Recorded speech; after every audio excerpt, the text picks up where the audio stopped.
Melbourne cricket গ্রাউন্ডে boxing day টেস্টে মুখোমুখি ক্রিকেটের দুই পরাশক্তি ভারত অস্ট্রেলিয়া।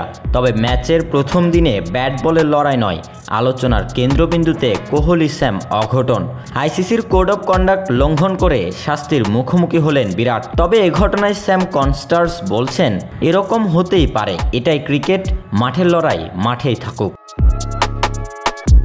ম্যাচের 10ম ওভার শেষ করেছেন মোহাম্মদ সিরাজ।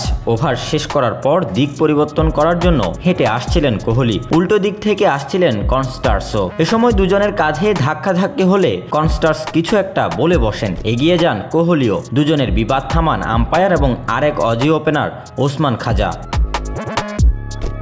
এর আগে 2015 সালে ভারত বাংলাদেশের এক ওয়ানডে ম্যাচে মুস্তাফিজুর রহমানকে মহেন্দ্র সিং ধোনির ধাক্কার ঘটনায় হইচই পড়ে যায় ক্রিকেট দুনিয়ায়। সেবার জরিমানা হিসেবে শাস্তি পান দুজনই। কেটে নেওয়া হয়েছিল ধোনির 75% আর মুস্তাফিজের 50% ম্যাচ ফি।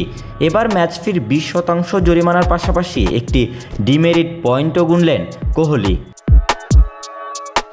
টেস্ট ক্রিকেটে দীর্ঘদিন ধরেই রান খরায় বিরাট। 2020 সালের পর কোহলি 56 ইনিংসে করেছেন মাত্র 1964 রান, যেখানে গড় 31.67। কোহলি যে মানের ক্রিকেটার, সেই হিসেবে এটি একেবারেই নগণ্য। চলতি সিরিজেও কথা বলছে না কোহলির ব্যাট।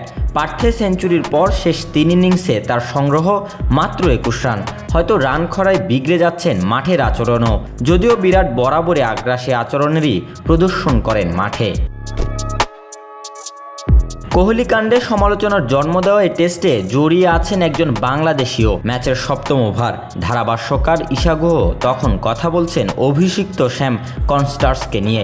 সে সময়ে জানালেন, এই অজি ওপেনারের কোচ একজন বাংলাদেশি সাবেক ফার্স্ট ক্লাস প্লেয়ার। এরপরেই মূলত দেশের ক্রিকেট ভক্তদের মাঝে সমালোচনায় চলে আসেন সেই কোচ তাহমিদ ইসলাম। বর্ডার গাভাস্কার সিরিজের 4র্থ টেস্টে প্রথম দিন শেষে কিছুটা এগিয়েই রয়েছে অস্ট্রেলিয়া, যেখানে অজিদের স্কোর 6 উইকেটে 311 রান। এখনও 68 রানে অপরাজিত আছেন স্টিভ স্মিথ। অন্যদিকে জাসপ্রীত বুমরাহ অজিদের সেই স্বস্তির জায়গায় ধাক্কা দিয়েছেন বারবার, তুলে নিয়েছেন 3 উইকেট। তবে দিন শেষে 19 বছরের কনস্টার্সের সঙ্গে 36 বছর বয়সী কোহলির আচরণই আলোচনার কেন্দ্রে।